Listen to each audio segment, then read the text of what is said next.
Je m'appelle Mathieu, j'ai 32 ans, et si vous m'aviez dit il y a 3 ans que je remettrais à ma propre mère une facture légalement contraignante de plus de 40 000 €, je vous aurais ri au nez avant de m'excuser, car c'est le genre d'homme que j'étais à l'époque. Le genre qui s'excuse tout le temps, le genre qui dit « bien sûr, je m'en occupe ». Le genre de gars qui débarque avec un camion plein de bois d'œuvre un samedi matin pendant que tout le reste de la famille fait la grasse matinée. Mais reprenons depuis le début pour que vous compreniez le contexte, car cette histoire n'a aucun sens si on ne connaît pas ma famille. J'ai grandi dans un petit village du côté de Saint-Étienne, le genre d'endroit où tout le monde connaît vos affaires avant même que vous ne les sachiez vous-même et où le premier grand centre commercial est à 45 minutes de route. Mes parents, Patrick et Martine, ont eu 2 fils. Mon frère aîné, Julien, a 35 ans, il est marié à Élodie et ils ont 3 enfants de moins de 7 ans. Julien a toujours été l'enfant prodige, le capitaine de l'équipe de foot locale, celui qui a atteint son apogée à 17 ans mais qui, d'une manière ou d'une autre, n'a jamais cessé d'en récolter les lauriers. Ne vous méprenez pas. Julien n'est pas une mauvaise personne en soi, c'est juste qu'on lui a répété toute sa vie que le soleil se levait et se couchait selon son emploi du temps. Et à un moment donné, il a fini par y croire. Et puis il y a moi, Mathieu, le silencieux, celui qui était doué de ses mains, ce qui est le code parental pour dire, pas fait pour les longues études. Je suis allé en apprentissage, j'ai obtenu mon diplôme d'artisan en bâtiment à 23 ans et j'ai commencé à faire de la rénovation. Je ne suis pas riche, mais je m'en sors bien, je suis propriétaire de ma maison, j'ai un bon utilitaire et oui, je joue aux jeux vidéo pendant mon temps libre. Attaquez-moi en justice si vous voulez, certains font du golf, d'autres collectionnent les timbres, moi j'aime construire des choses. Le jour et tout faire exploser dans un monde virtuel la nuit, c'est ce qu'on appelle l'équilibre. Tout ce gâchis a commencé il y a environ 3 ans quand la maison de mes parents a commencé à tomber en ruine. Et je ne parle pas d'une peinture qui s'écaille, je parle de fondations avec des fissures où l'on pouvait glisser son pouce, d'un toit qui fuyait à 4 endroits différents, d'une électricité tellement vétuste que c'était essentiellement un départ d'incendie, entouré de rideaux, et d'une plomberie qui datait de la construction en 1971. La maison était en train de mourir et mes parents n'avaient pas les moyens de la réparer. Mon père avait pris sa retraite de l'usine 2 ans plus tôt, ma mère travaillait à temps partiel dans un cabinet dentaire et leurs économies étaient ce que je décrirais généreusement comme modeste. Ils avaient le choix entre vendre la maison pour une bouchée de pain ou la regarder s'effondrer sur eux. La solution de Julien a été de dire « C'est moche, papa, j'aimerais pouvoir aider. » Mais Élodie et moi venons de refaire notre cuisine. Cette rénovation de cuisine, soit dit en passant, a coûté 65 000 €, avec des plans de travail en quartz et un mitigeur de luxe au-dessus de la gazinière pour une femme que j'ai personnellement vu faire chauffer un sachet de soupe au micro-ondes en appelant ça un dîner. Mais je m'égare. Je précise que Julien gagne bien sa vie, il est directeur régional des ventes pour une entreprise de matériel médical et palpe probablement 120 000 € par an, tandis qu'Élodie travaille à temps partiel comme comptable dans le cabinet de son cousin. Ils ne sont pas dans le besoin, ils ont juste une définition très spécifique de l'obligation familiale qui commence et s'arrête commodément aux choses qui profitent à Julien. Ma solution a été différente parce que ma solution est toujours différente. Je me suis assis avec mes parents un dimanche après le repas et j'ai dit, écoutez, je peux le faire, je peux reconstruire la maison, pas juste un coup de peinture, mais une vraie rénovation complète. J'allais refaire l'ossature là où c'était pourri, le toit, l'électricité, la plomberie, l'isolation, la totale. Je leur ai dit que je ferais toute la main-d'œuvre moi-même, que je ne facturerais que les matériaux, que j'avancerais les frais et qu'on s'arrangerait plus tard. Mon père a eu les yeux un peu humides, ce qui pour Patrick équivaut à un effondrement émotionnel complet, et ma mère m'a serré dans ses bras en disant que j'étais son ange Honnêtement, ça m'a fait du bien. Je sais que ça a l'air pathétique, mais quand on passe sa vie à être le second choix, le fils de secours, celui qui reçoit une carte cadeau pour Noël alors que son frère reçoit une montre de marque, entendre sa mère vous appeler son ange, ça touche différemment. Alors, je m'y suis jeté à corps perdu. Je parle de soirées après mes chantiers habituels, de week-ends entiers, de jours fériés. J'ai pris 2 semaines de congé en novembre juste pour finir la toiture avant l'arrivée de l'hiver. Le truc avec la rénovation d'une maison de fond en comble tout en travaillant à plein temps, c'est que ça vous vieillit. J'ai perdu 7 kilos la première année, et pas de la bonne manière.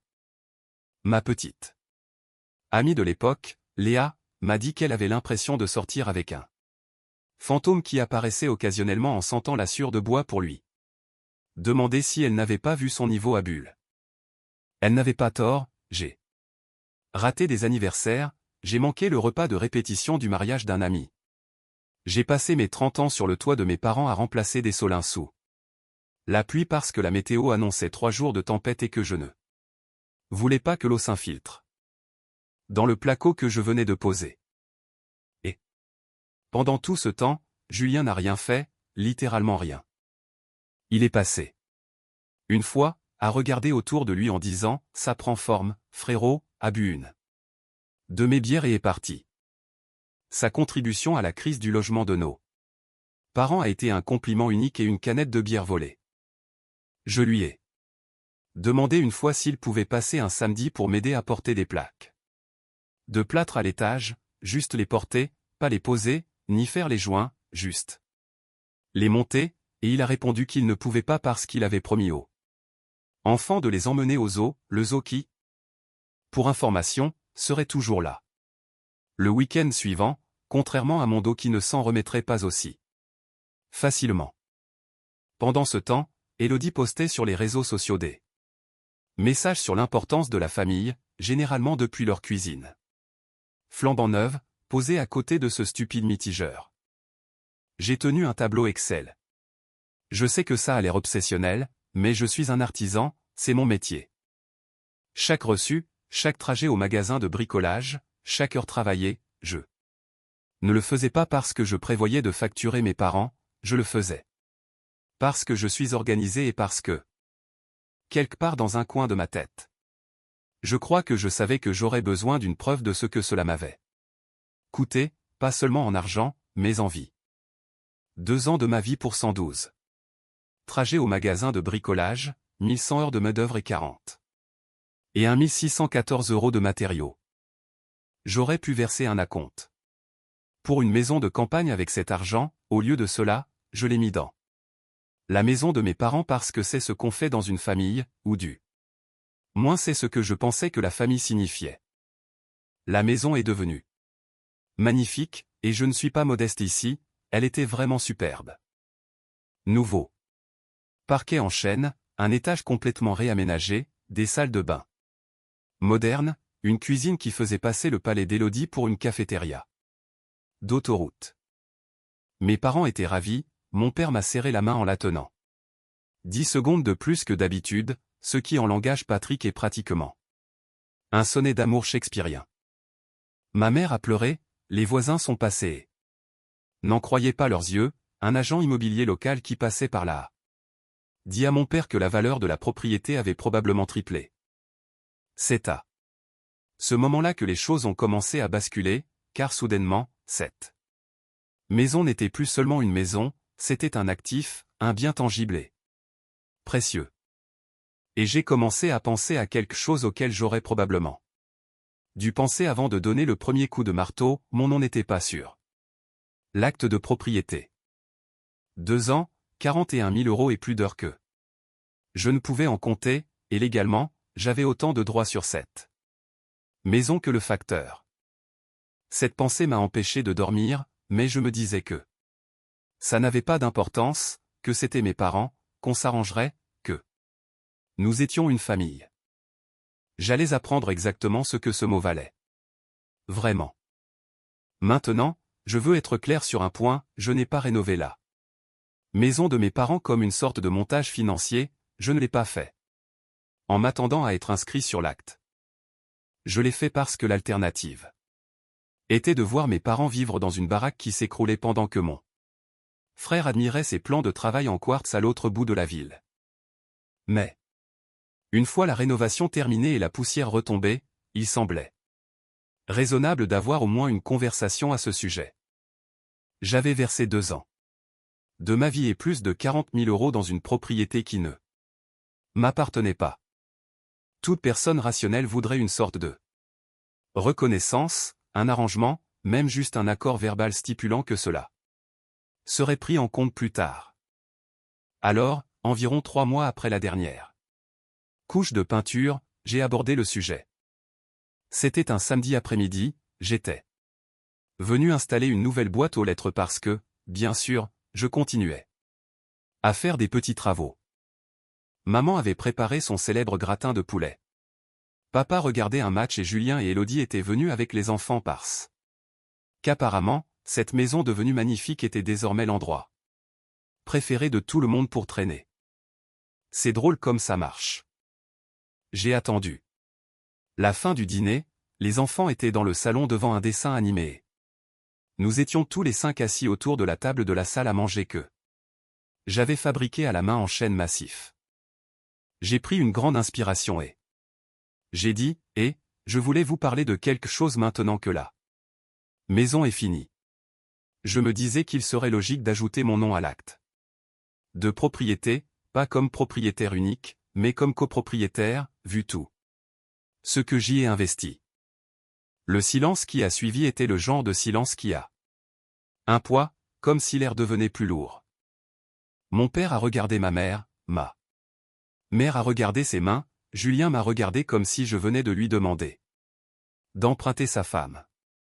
Ma mère a parlé la première, eh bien, mon chéri, nous allions justement t'en parler.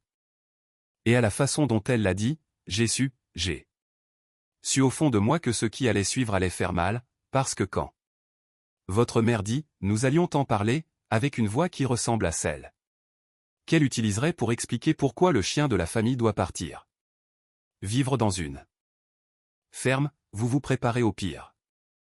Ton père et moi avons réfléchi à l'avenir, a-t-elle dit, à ce qui arrivera à la maison quand nous ne serons plus là, et nous avons décidé qu'il était plus logique de la laisser à Julien et Élodie. Je suis resté assis là une seconde à digérer l'information. La laisser à Julien, ai-je répété. Il a 3 enfants, Mathieu, ils ont besoin d'espace. Toi, tu es célibataire, tu as ta propre maison. La famille de Julien s'agrandit, et cette maison a 4 chambres maintenant, grâce à toi. Elle a dit cette dernière partie comme si c'était un compliment, comme si je devais être flatté que la maison que j'avais reconstruite soit si belle qu'il veuille la donner à quelqu'un d'autre. J'ai regardé Julien, il avait cette expression sur le visage que je ne peux décrire que comme une sympathie de façade, comme s'il s'était entraîné à avoir l'air désolé devant le miroir de la salle de bain avant de venir. Frérot, écoute, a-t-il dit en se penchant arrière comme si on discutait du classement de la Ligue 1 et pas de mes 40 000 €. Je comprends que tu aies bossé et on apprécie tout ça, vraiment. Mais j'ai 3 enfants, tu vis seul et tu joues aux jeux vidéo, sois réaliste. Sois réaliste. 2 ans de ma vie, 1100 heures, 41 000 €, et sa réponse était, sois réaliste. J'ai regardé ma mère, attendant qu'elle intervienne pour dire quelque chose comme, voyons Julien, ce n'est pas juste, ou, trouvons un compromis. Au lieu de cela, elle a hoché la tête. Elle a réellement approuvé ce que Julien venait de dire, comme s'il avait soulevé un point valide, comme si le gars qui n'avait rien contribué, qui était passé une fois pour faire un compliment avant de repartir avec ma bière, avait soudain l'argument le plus convaincant parce qu'il s'était reproduit 3 fois. Mon père, à son crédit, avait l'air mal à l'aise, il fixait la table, celle que j'avais construite, et ne disait rien. C'est la botte secrète de Patrick, quand les choses deviennent difficiles, Patrick se tait, c'est comme regarder un ordinateur passer en mode veille pendant une panne système. Je ne me souviens pas exactement de ce que j'ai dit ensuite parce que mes oreilles sifflaient, Je crois avoir dit quelque chose comme « donc », pour être sûr de bien comprendre. J'ai passé 2 ans et dépensé 40 000 € pour reconstruire cette maison. Et votre projet est de la donner au gars qui est venu une seule fois et qui a volé une bière? Le visage de Julien a changé à ce moment-là. Voler une bière? Mec, c'était juste une bière. De toutes les choses qu'il aurait pu relever, c'était cette bière, c'était le point sur lequel il choisissait de se battre. Élodie, qui était restée silencieuse jusque-là, a décidé que c'était son moment de contribuer. Mathieu, je pense que tu es vraiment injuste.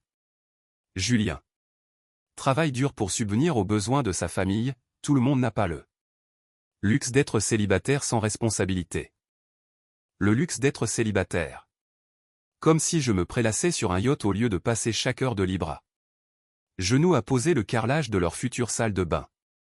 Je me suis levé, je n'étais pas en colère, ou du moins je ne le montrais pas, j'avais appris il y a longtemps que hausser le ton dans ma famille leur donnait juste une excuse pour me traiter de dramatique et ignorer ce que je ressentais.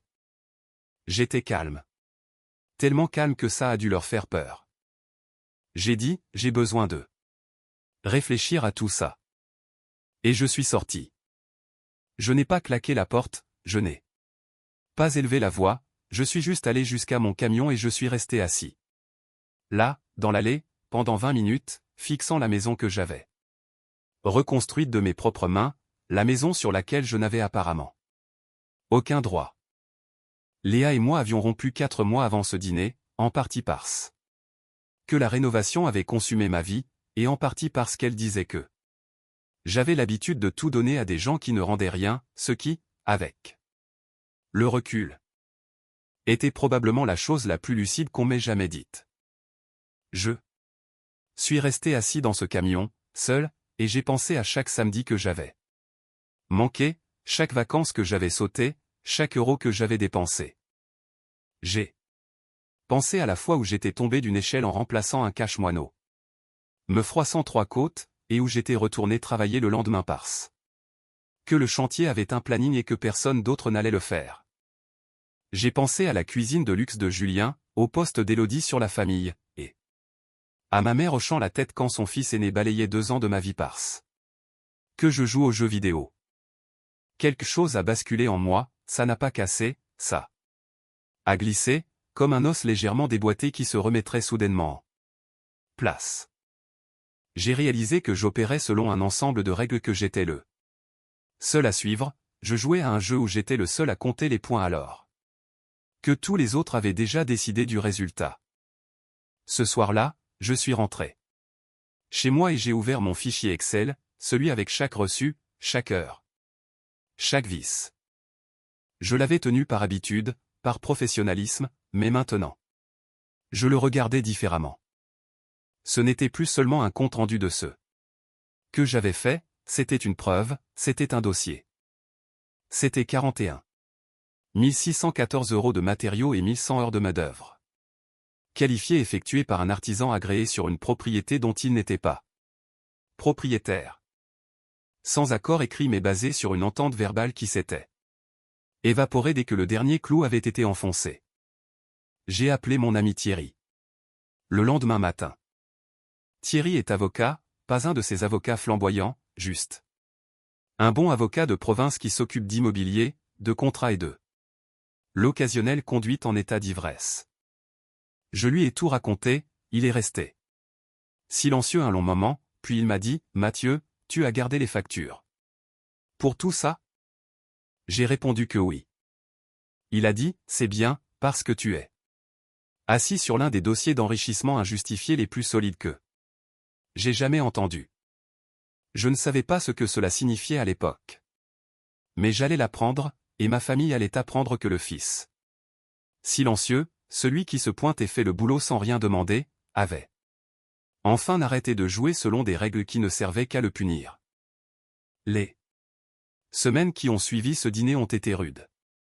Je ne vais pas prétendre que j'étais un héros de film d'action stoïque qui s'est immédiatement lancé dans une vengeance froide. J'étais blessé, profondément, structurellement blessé. Le genre de blessure qui vous fait remettre en question non seulement votre famille, mais vous-même. Parce que voici ce que personne ne vous dit quand on se fait exploiter par les gens qui sont censés vous aimer, vous n'êtes pas seulement en colère contre eux, vous vous sentez stupide. Vous avez l'impression que vous auriez dû le voir venir, que vous auriez dû être plus malin, et cette honte est presque pire que la trahison elle-même. Je me suis éloigné de mes parents presque complètement, je n'appelais plus, je ne passais plus. Ma mère m'a envoyé quelques SMS, des petites choses comme « Tu nous as manqué au dîner de dimanche, j'espère que tu vas bien, mon chéri ». Aucune mention de ce qui s'était passé, aucune excuse, aucun « et, peut-être devrions-nous reparler de la situation de la maison ».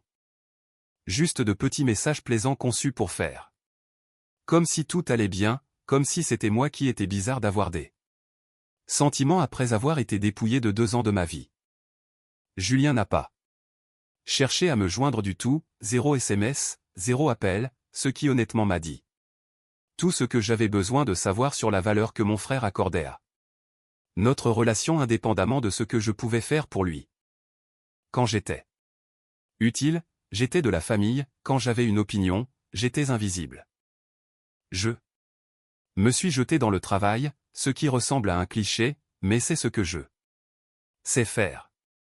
Mon entreprise de rénovation avait pris un coup pendant que je m'occupais de la maison de mes parents parce que j'y consacrais trop de temps. Alors j'ai passé ces premiers mois à reconstruire ma clientèle. J'ai pris tous les chantiers possibles, même les petits trucs que j'aurais normalement refusés. Des rénovations de salles de bain, des terrasses, des aménagements de combles. Je travaillais 6 jours sur 7, parfois 7, et l'argent a commencé à rentrer. Thierry et moi avons une autre premier vrai rendez-vous sur le plan juridique fin mars. Il avait fait des recherches et m'a exposé la situation devant un café dans le centre-ville. Il m'a dit que j'avais plusieurs options. La plus simple était l'action pour enrichissement injustifié, ce qui signifie en gros que quelqu'un a bénéficié de mon travail et de mon argent d'une manière injuste s'il ne me compense pas. La maison avait triplé de valeur, j'avais les factures pour chaque euro dépensé et j'avais la preuve documentée que j'avais effectué toute la main-d'œuvre. Thierry a dit que même avec l'interprétation là plus clémente, un tribunal conclurait probablement que mes parents me devaient une restitution, et que si l'on incluait les tarifs du marché pour un artisan qualifié, le montant serait bien supérieur à 40 000 euros. Il a aussi mentionné le privilège de l'entreprise, un droit pour un entrepreneur de placer une garantie sur une propriété qu'il a améliorée s'il n'a pas été payé. Le délai pour agir était serré, mais nous étions encore dans les clous. Si tu déposes ça, a dit Thierry en remuant son café comme s'il annonçait la météo et non la chose la plus dramatique que j'ai jamais faite, ils ne pourront ni vendre la maison, ni la refinancer, ni transférer le titre de propriété sans t'avoir remboursé d'abord. Je n'ai pas agi tout de suite, j'avais besoin de digérer. C'était quand même ma famille, la maison où j'avais grandi, mes parents. L'idée de lancer une action en justice contre ma propre mère et mon propre père me rendait malade. Mais chaque fois que j'hésitais, je repensais à Julien se penchant en arrière dans sa chaise en disant « Sois réaliste » et à ma mère hochant la tête, et la nausée passait de la culpabilité à autre chose. Entièrement. Pendant que je réglais les détails juridiques, quelque chose d'inattendu est arrivé. J'ai rencontré quelqu'un, elle s'appelle Claire, et elle est entrée dans ma vie de la manière dont les bonnes choses arrivent quand on ne les cherche pas, alors que j'étais couvert de poussière de plâtre.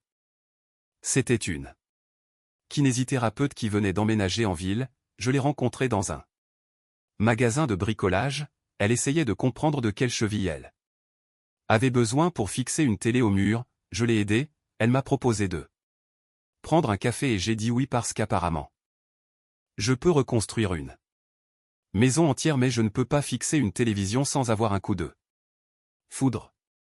Claire était différente de toutes les femmes avec qui j'avais été, elle était directe, drôle, elle ne jouait pas de jeu, et quand je lui ai finalement Raconter toute l'histoire de la maison de mes parents, elle ne m'a pas regardé avec pitié. Elle m'a regardé avec une intensité qui m'a fait réaliser qu'elle élaborait déjà une stratégie pour moi. Attends, a-t-elle dit en posant sa fourchette, il prévoit de donner la maison que tu as reconstruite aux frères qui n'a rien fait, et leur justification c'est qu'il a des enfants. J'ai répondu que c'était le résumé. Elle a dit, ce n'est pas une décision familiale, Mathieu, c'est un vol avec un joli ruban autour. Je crois que je suis tombé amoureux d'elle à cet instant précis. Claire ne me disait pas quoi faire, mais elle m'aidait à voir clair, elle posait des questions qui allaient droit au but, comme, que dirais-tu à un client qui aurait fait 40 000 € de travaux sur la propriété de quelqu'un sans contrat? La réponse était évidente, je lui dirais de prendre un avocat, ce que j'avais déjà fait. Le problème était que je m'appliquais des règles différentes parce que c'était la famille, et Claire m'a aidé à comprendre que la famille ne devait pas être là. Raison pour laquelle on se faisait exploiter, mais la raison pour laquelle on ne le serait jamais. Mon entreprise a continué de croître, j'ai décroché un contrat avec un promoteur local qui construisait un petit lotissement, et soudain j'ai eu du travail régulier pour des mois. J'ai embauché un apprenti, un jeune nommé Lucas, tout juste sorti d'école, qui me rappelait moi au même âge, impatient et un peu trop enclin à dire oui à tout. J'ai commencé à lui apprendre comme mon maître d'apprentissage m'avait appris, et il y avait quelque chose de thérapeutique là-dedans, transmettre des compétences à quelqu'un qui les appréciait vraiment. À l'été, j'étais dans la meilleure forme financière de ma vie, j'avais des économies, mon carnet de commandes était plein pour 3 mois. J'avais une petite amie qui me faisait rire chaque jour et j'avais enfin arrêté de faire des cauchemars sur ce dîner qui avait tout changé. Je n'étais plus en colère, j'étais résolu, il y a une différence, la colère est réactivée. Désordonnée, la résolution est calme et définitive. J'avais pris ma décision et il ne restait plus qu'à choisir le moment. Thierry m'a appelé un jeudi soir en août. Et, a-t-il dit, tes parents viennent de mettre la maison en vente dans une agence. Mon cœur a manqué un battement, pas parce que j'étais surpris, mais parce que le compte à rebours venait de s'accélérer. Ils allaient vendre la maison que j'avais reconstruite et empocher le bénéfice, et d'après notre conversation, je n'avais aucun doute que Julien et Élodie en seraient les principaux bénéficiaires. Le prix de vente était de 435 000 €. La maison en valait peut-être 140 000 avant que je n'y touche. Thierry, j'ai dit, dépose le privilège. Il a dit qu'il aurait les papiers prêts pour vendredi, puis il m'a posé une question inattendue. Veux-tu essayer de leur parler une dernière fois avant que ça ne devienne juridique? J'ai réfléchi peut-être 5 secondes, j'ai pensé à ma mère qui hochait la tête, à Julien dans sa chaise, à Élodie qualifiant mon célibat de luxe, et j'ai dit, non, mais je veux faire quelque chose d'abord. Avant que la garantie ne soit enregistrée, je veux leur montrer la facture en personne. Lors du dîner de dimanche. Je veux m'asseoir à la table que j'ai construite et leur donner un chiffre. Thierry a marqué une pause avant de dire, c'est soit très malin, soit très théâtral. J'ai répondu que ça pouvait être les deux. J'ai passé la semaine suivante à préparer la facture, et quand je dis préparer, je ne veux pas dire que j'ai griffonné des chiffres sur un papier, je veux dire que j'ai créé la facture la plus complète, détaillée et professionnelle qui ait jamais été produite par un homme motivé par la trahison. Et un excellent tableau Excel. Chaque article était listé, chaque trajet au magasin de bricolage, chaque boîte de vis, chaque plaque de plâtre, chaque rouleau de câble électrique, chaque raccord en cuivre, chaque tube de silicone. Les dates d'achat, les magasins, les descriptions, les coûts unitaires. 4. 112 lignes rien que pour les matériaux, totalisant 41 614,37 €. Mais c'est là que ça devient intéressant, ce chiffre n'était que pour les matériaux. Je n'avais délibérément pas facturer la main-d'œuvre à mes parents parce que j'étais leur fils et que je les aimais, mais Thierry m'avait fait remarquer un point crucial, si cela allait au tribunal, la valeur de la main-d'œuvre serait pertinente, que j'ai eu l'intention de la facturer ou non. J'étais un entrepreneur agréé, mon tarif horaire était de 65 € de l'heure, j'avais enregistré 1100 20 heures de travail sur cette maison, ce qui représentait 72 1280 € de main-d'œuvre au prix du marché. La facture avait donc deux sections, section 1, matériaux, 41 614 €, section 2, main-d'œuvre, 72 180 €.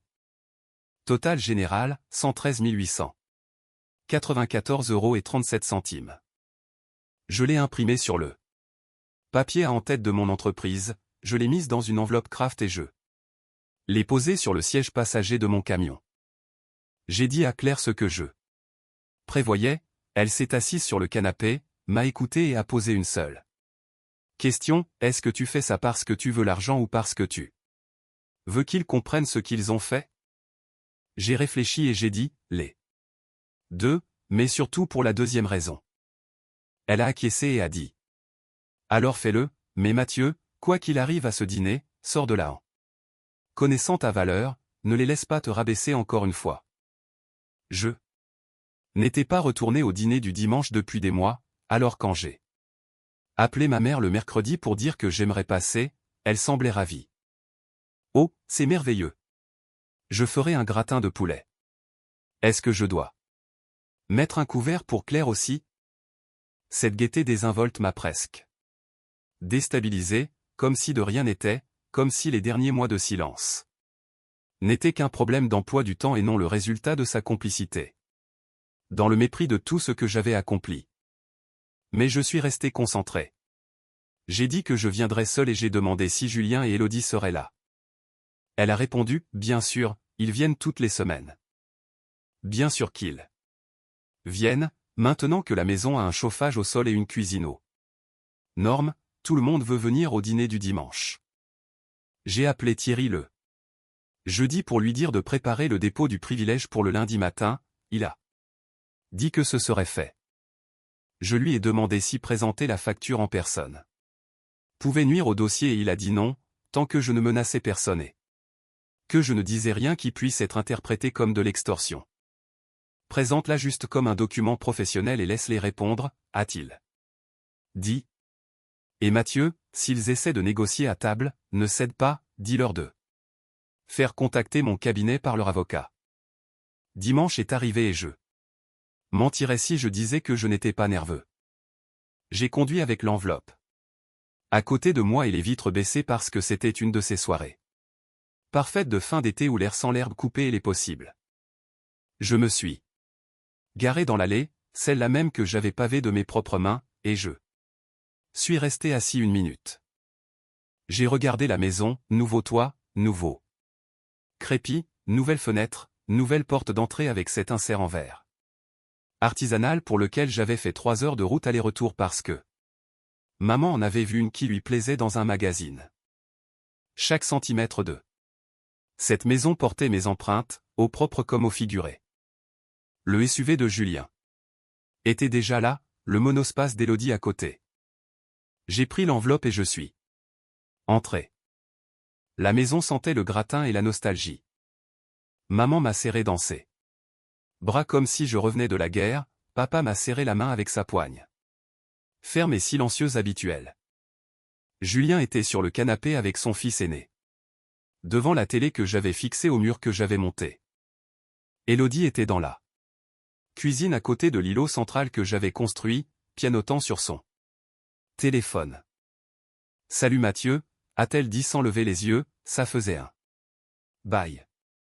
Comme si j'étais parti en croisière et que je n'avais pas activement évité la famille qui m'avait trahi. Le dîner a été gênant, de la façon dont seuls les dîners de famille peuvent l'être, où tout le monde prétend que les choses sont normales et où la tension se cache derrière la purée. Maman a parlé de ses collègues, papa a fait un bulletin météo qui a duré 4 minutes de trop, Julien a parlé de la ligue de foot de ses gamins comme si c'était la ligue des champions. J'ai mangé, j'ai hoché la tête, j'ai attendu.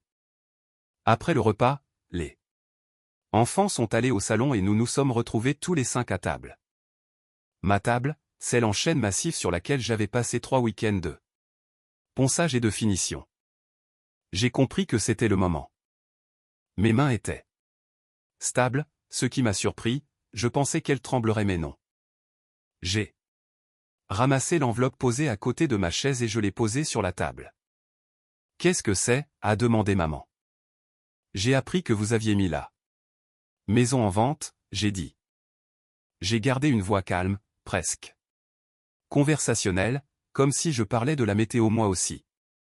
La température dans la pièce a chuté de 15 degrés instantanément. Julien et Élodie ont échangé un regard, le sourire de maman s'est figé, papa fixait la table. « On allait te le dire » a dit maman. Je n'en doute pas, j'ai répondu. Et je n'étais même pas sarcastique, peut-être qu'ils allaient le dire, peut-être pas. Ça n'avait plus d'importance. Écoutez, j'ai eu le temps de réfléchir à notre conversation d'il y a quelques mois, celle sur l'acte de propriété, sur qui récupère la maison, sur le fait d'être réaliste. J'ai regardé Julien quand j'ai dit cette dernière partie. Il a bougé sur sa chaise et j'ai réalisé que j'avais fait une erreur. J'ai continué, j'aurais dû traiter ça comme ce que c'était dès le début, c'est-à-dire une rénovation professionnelle effectuée par un artisan agréé. J'ai fait le travail, j'ai payé les matériaux, et à l'époque, je n'ai rien facturé parce que vous êtes ma famille. Mais puisque la maison est vendue et puisqu'on m'a fait comprendre que je n'aurai aucune part de propriété dans le bien que j'ai reconstruit, je pense qu'il est juste de régler les comptes. J'ai fait glisser l'enveloppe sur la table. Maman l'a ouverte lentement comme si elle avait peur qu'une bête en sorte. Elle a sorti la facture, l'a dépliée, et j'ai regardé ses yeux parcourir la page. Elle a passé l'entête avec le nom de ma société et mon numéro de siret, elle a passé la liste détaillée des matériaux, les heures de travail et le tarif horaire. Jusqu'en bas où le total s'affichait en gras, 113 894,37 €. Son visage est devenu blanc, d'un blanc pur, comme si tout le sang l'avait quitté. Elle m'a regardé. Puis a regardé mon père, puis est revenue au papier. Julien s'est penché pour regarder et j'ai vu la couleur quitter son visage aussi. Élodie a tendu le cou depuis l'autre côté de la table et a demandé « C'est quoi ça ?» C'est une facture, j'ai dit, pour service rendu. Les 30 secondes suivantes ont été le silence le plus bruyant que j'ai jamais vécu. 5 adultes assis autour d'une table artisanale dans une maison qui sentait le poulet, fixant un morceau de papier comme si c'était une bombe avec un compte à rebours visible. Et d'une certaine manière, c'en était une. Julien a craqué le premier, « Tu ne peux pas être sérieux ?» Il l'a dit sur le ton des gens qui espèrent que l'autre va éclater de rire en disant « Je blague. » Je n'ai pas ri. Je suis tout à fait sérieux, chaque ligne sur cette facture est documentée. J'ai les factures pour chaque euro de matériaux et un registre de chaque heure travaillée. Si vous voulez, je peux aussi fournir les photos de la rénovation à chaque étape parce que je les ai prises aussi. Les mains de maman tremblaient, elle a posé la facture sur la table et a pressé ses paumes à plat contre le bois, mon bois. Comme pour se stabiliser. Mathieu, c'est ta famille. Tu ne peux pas nous facturer pour avoir aidé ta propre famille. Je ne vous facturais pas quand je vous aidais, j'ai dit, je vous facture maintenant parce que vous avez été clair sur le fait que ma contribution ne comptait pas. Julien a 3 enfants. Tu te souviens? Moi je joue aux jeux vidéo, sois réaliste. Eh bien c'est moi. Qui suis réaliste, maman? Réalistement, je suis un artisan qui a effectué plus de 100 000 € de travaux sur une propriété où je n'ai aucun droit, et cette propriété est sur le point d'être vendue pour 435 000 €. Donc, oui, je veux être compensé. La mâchoire de Julien travaillait comme s'il mâchait des mots qu'il ne parvenait pas à prononcer. Finalement, il a lâché, c'est de l'extorsion. Je l'ai regardé calmement et j'ai dit, non, Julien. L'extorsion, c'est menacer quelqu'un pour obtenir ce qu'on ne mérite pas. Ceci est une facture pour un travail qui a été réellement effectué. Il y a une différence, demande à ton mitigeur de cuisine. Élodie a bondi, sa voix montant dans ces aigus que les gens utilisent quand ils croient que le volume remplace la validité. Tu es en train de briser cette famille. Pour de l'argent. Pour de l'argent, Mathieu. Tu te rends compte à quel point c'est égoïste? Et je jure que l'ironie de voir Élodie, la femme qui n'avait même pas pris la peine d'apporter un sandwich pendant 2 ans de travaux, me traitait d'égoïste pour une question d'argent alors qu'elle était assise dans une cuisine que j'avais construite. Était si épaisse qu'on aurait pu l'étaler sur une tartine. Je n'ai pas mordu à l'hameçon. Je ne brise rien du tout. La décision de m'exclure de l'acte et de vendre la maison que j'ai reconstruite est ce qui a brisé cette famille. Je ne fais que réagir. Et pour information. Élodie, la cuisine à 65 000 € dans laquelle tu es assise en ce moment a été construite pendant que j'étais sur une échelle sous la pluie pour remplacer ce toit, alors tu devrais peut-être rester en dehors de ça. Ça l'a fait taire. Julien a posé sa main sur son bras, ce qui était censé être un geste de soutien mais ressemblait surtout à une tentative de l'empêcher de me sauter à la gorge. Papa a enfin parlé, mon fils. Juste ces 2 mots, lourds et fatigué. Je l'ai regardé et pour la première fois, j'ai vu qu'il savait. Il savait que c'était mal. Il l'avait probablement su tout le temps mais n'avait pas eu le courage de le dire devant maman parce que Patrick fuit le conflit. Patrick regarde le match et laisse les choses lui arriver. Mon fils, il doit y avoir un autre moyen. Il y en a un, j'ai dit, vous pouvez ajouter mon nom sur l'acte. On peut s'entendre sur un partage équitable basé sur la valeur que j'ai ajoutée. Ou vous pouvez payer la facture. Ou si rien de tout ça ne marche. Mon avocat déposera un privilège de l'entreprise sur la propriété lundi matin. Ce qui signifie que vous ne pourrez pas vendre la maison tant que ce ne sera pas résolu. Voilà les options. Le mot « avocat » a percuté la pièce comme une brique dans une vitre. Ma mère s'est mise à pleurer, pas les larmes de crocodile qu'elle utilisait quand elle voulait faire culpabiliser quelqu'un pour faire la vaisselle, mais de vraies larmes sincères. Une partie de moi se sentait mal.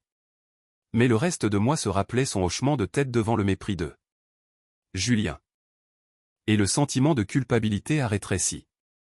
Julien s'est levé, c'est ridicule. Papa, dis-lui que c'est ridicule.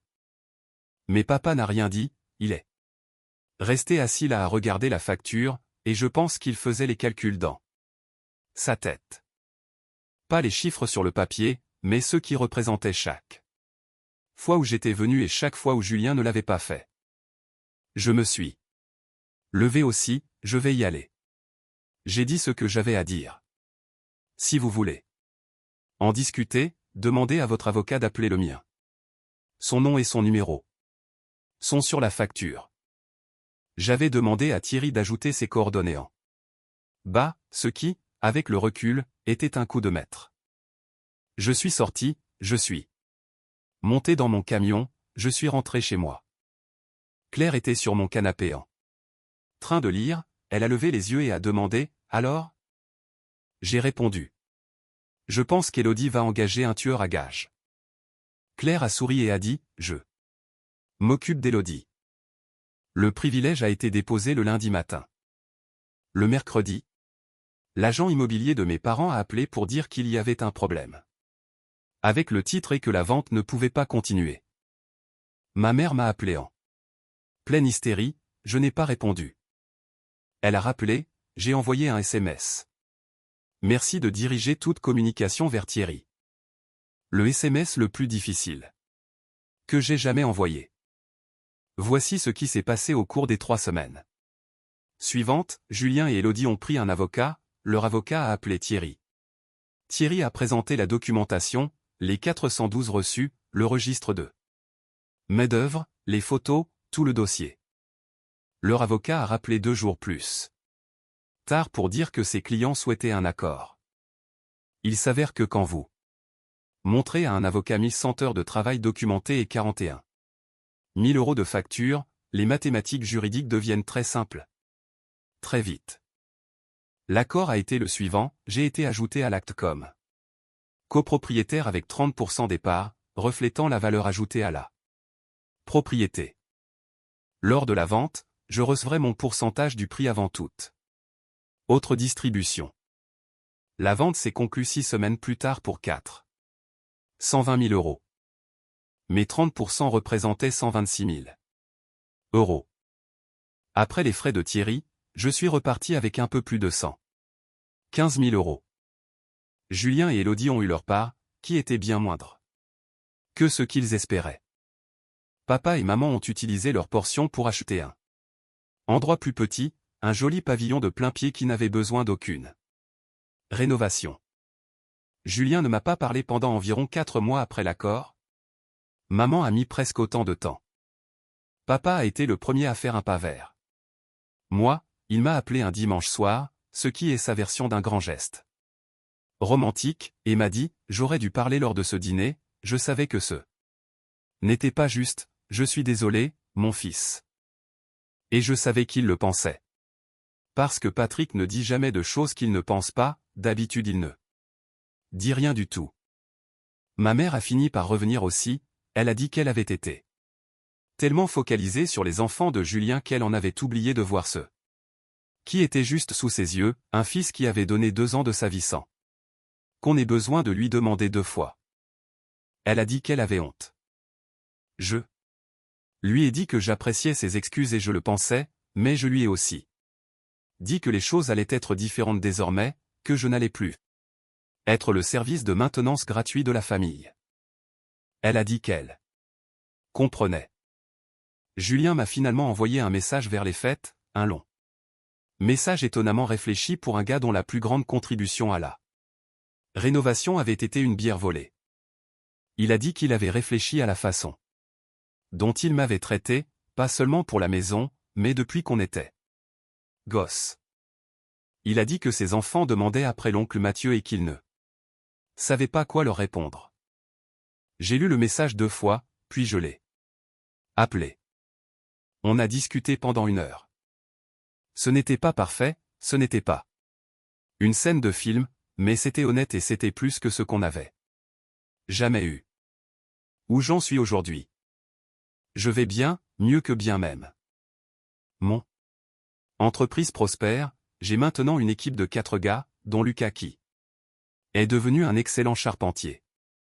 Claire et moi avons emménagé ensemble au printemps, et elle parle déjà de refaire la salle de bain, ce qui me fait rire.